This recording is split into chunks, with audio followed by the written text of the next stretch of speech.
Queridos irmãos e irmãs, que bom que nós estamos iniciando no dia do Senhor, essa nova semana chamada 14ª semana do tempo comum, que vai nos preparando a cada domingo para já entrarmos no final do ciclo litúrgico, para coroarmos Jesus como nosso Senhor, Rei do Universo, e celebrarmos no mês de novembro o advento que nos prepara para o Natal do Senhor. Até lá nós temos ainda vários domingos, até o 34 ou 34º domingo. E toda semana, a partir do domingo, dia do Senhor, o Senhor tem uma mensagem, tem um ensinamento de como nós devemos proceder até lá, até o dia que nós vamos coroá-lo como nosso Senhor e nosso Rei. Ou seja, aquele que tem toda a dignidade de administrar a nossa vida, de nos guiar com toda a certeza e confiança que estamos no caminho do bem, estamos com Deus. E a mensagem justamente do 14º domingo, e nós vamos ouvir essa mensagem ecoando durante toda a semana, até sábado que vem, é um pedido que Deus faz a cada um de nós. Trabalharmos algo que não é tão fácil, mas é necessário para entrar no reino dos céus. A humildade. O que Deus pede para a gente trabalhar para poder entrar no reino dos céus? Gente, humildade não é ingenuidade, não é ser bobo, não é ser uma pessoa que é usada por outra. Não tem nada a ver com isso. Por isso que nós estamos, como igreja, ouvindo a palavra de Deus para a gente acertar, entender o que é ser humilde em Jesus Cristo. Nós ouvimos a primeira leitura, o profeta Zacarias. É um dos últimos profetas do Antigo Testamento. E ele está profetizando a chegada do Filho de Deus, que tomaria forma humana, se encarnaria, assim como nós, que estamos encarnados no corpo. O Verbo divino viria. Só que ele estaria conosco aqui na terra sem sensacionalismo, sem chamar a atenção de forma escandalosa, como muitos seres humanos fazem. Quero que todo mundo saiba que eu existo, então quero aplausos, quero elogios, quero chamar a atenção. E hoje, com o advento da internet, todo mundo está feliz, né? É foto para lá, foto para cá, dentes à mostra, como não tivesse nenhum problema. E às vezes a gente sabe muito bem que não é assim. Esse profeta, ele fala que a humanidade receberia o Filho de Deus e ele estaria no meio de nós de uma forma muito simples, sem chamar a atenção, no sentido do escândalo, da soberba. Porque eu sou filho de Deus, então eu mereço que todo mundo faça tudo o que eu quero. Vou sentar num trono e todo mundo vai me obedecer. Não foi assim que Jesus agiu. Muito pelo contrário. O profeta Zacarias até preveu.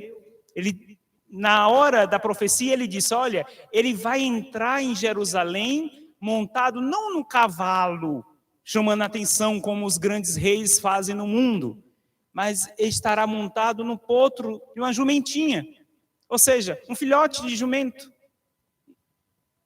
um animal simples, do trabalho, do campo, de quem realmente derrama seu suor, seu sangue para poder sobreviver. Então o profeta já estava preparando as pessoas para receber Jesus Cristo, mas não como um Deus que vem para ser servido, mas um Deus humilde que vem para servir e ensinar os outros a servir. Então vamos tomar posse dessa profecia de Zacarias, que ele faz a passagem do Antigo Testamento para o Novo Testamento. Com a chegada de Jesus entre nós, a sua encarnação, se torna real essa profecia. Em tudo Jesus foi simples, gente. Se você parar para pensar, nasceu, não foi numa maternidade, nem no hospital, nem numa casa de luxo, num palácio, foi no meio dos cavalos, das vacas, o que a gente chama estábulo. Não tinha nada praticamente para poder acolhê-lo na sua encarnação entre nós. Filho de uma mulher simples, uma jovem camponesa, que vivia em Nazaré, uma rocinha, uma roça da Terra Santa naquela época. O povo vivia de fazer jarro de barro e pão para poder sobreviver. O pai, um carpinteiro. E carpinteiro naquela época não é como os marceneiros de hoje, de certa forma, né, tem técnica e ganha até razoavelmente bem quando faz um móvel, quando é planejado. O carpinteiro daquela época comprava a madeira, trabalhava o dia inteiro, ou meses e meses, para ter um pouquinho que sobreviver. Ou seja, mãe e pai muito pobres, muito simples. Eles eram tão pobres que todos os anos os judeus iam ao templo de Salomão, como a gente aqui no Brasil, por exemplo, pelo menos uma vez na vida a gente vai à Aparecida do Norte, e José e Maria ia com o menino Jesus para Jerusalém, em caravana, com os vizinhos, com os moradores de Nazaré, e o que eles podiam oferecer lá na igreja, quando os outros ofereciam novilhos gordos, touros, moedas de ouro, para aparecer para Deus e para as outras pessoas, os fiéis, eles só tinham condições de doar um casalzinho de pombinha, de pardal, está aqui escrito na Bíblia. É o que eles podiam oferecer a Deus, mas ofereciam de coração sincero. Então, vamos tomar posse primeiramente desse saber. O Senhor, Ele é simples, e é na simplicidade que Ele realiza a obra dEle. Porque Ele não veio para ser servido, Ele veio para ensinar a servir. E só sabe servir aquele que é humilde, que não fica selecionando pessoas e atitudes, mas está aberto para fazer o bem a qualquer hora, a qualquer pessoa. Tem gente que diz assim, padre, engraçado, não deveria ser engraçado nem estranho. O senhor fala com fulano de tal, fala com fulano de tal, fala com outra pessoa, mas isso é o mínimo que um padre pode fazer, ou qualquer ser humano. É o mínimo. É você ter gentileza, educação e saber que você não sabe tudo nessa vida. Todo dia a gente aprende um pouquinho, todo dia. E graças a Deus que é assim, porque senão a soberba dominaria a nossa vida. Não tem nada mais triste você ter que conviver com uma pessoa que é orgulhosa, autossuficiente, arrogante, que acha que sabe tudo, que pode tudo, e que não precisa aprender mais nada. E por isso, aí humilha o outro, aí do sentido negativo. Humilhar o outro significa rebaixar, querer derrubar, inferiorizar o semelhante. Isso são coisas de quem está na carne. Disse São Paulo aos Romanos na segunda leitura. Quem fica preso somente às coisas da carne, vive dessa forma. Humilha os outros, é como um trator, passa por cima, machucando as pessoas, não querem saber do sentimento do outro, não querem saber da história do outro, não querem saber o porquê que aquela pessoa está naquela situação. São pessoas insensíveis, porque estão somente na carne. Paulo disse para os romanos e está dizendo para nós aqui hoje, não seja assim. Você está na matéria, você está na carne. Mas a carne, ela não é maior do que o espírito. Porque se ela fosse maior do que o espírito, a gente não ia para o cemitério. A gente ficava na carne eternamente. E todos os dias, quando a gente celebra as exéquias dos irmãozinhos que partem desse mundo aqui nas funerárias, eu vejo essa mensagem de Deus aqui no meu ouvido. Todo dia eu escuto isso de Deus. Às vezes, tanta soberba, tanta arrogância, tanto nariz empinado, e agora está aqui, dentro de um caixão, e não vai levar nada para o outro lado. Se não fosse a bondade de alguém de colocar uma roupa digna, de colocar umas rosas, umas flores na urna funerária, talvez nem isso a pessoa levaria, nada. Porque o que a gente leva na verdade, é o que a gente registra no que Paulo disse aos Romanos, é no nosso espírito.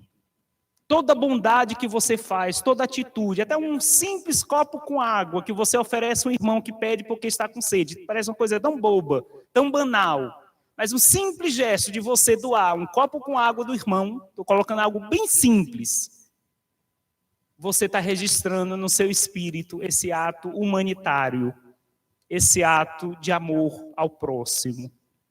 Se você é capaz de doar um copo com água, imagine, ao passar do tempo, amadurecendo essa humildade em Deus, você vai se tornando grande no Espírito. E ser grande no Espírito significa assumir com Deus compromissos muito mais fortes, muito mais exigentes. Cuidar de um enfermo que leva tempo, leva paciência, leva de você muitas vezes dias, meses e anos de sua vida. Dedicação a uma pessoa que está doente. Se você aprendeu a doar um copo com água, no dia que chegar esse momento na sua vida, tenho certeza, você não vai virar as costas para quem estiver precisando da tua caridade, da tua ajuda. A palavra humildade vem de humus. Quem cuida da natureza, da terra, quem planta, já viu algum saco de adubo com esse nome, humus. Significa terra. Humildade vem da palavra terra. Significa que nós somos terra. E tudo que vai sendo plantado nessa terra pode ser brotado para o bem ou para o mal. A verdadeira humildade deixa-se brotar o bem. Não é à toa que Jesus disse, Pai, ele fez uma oração, Jesus, para o Pai. Por nós, Pai, eu te louvo.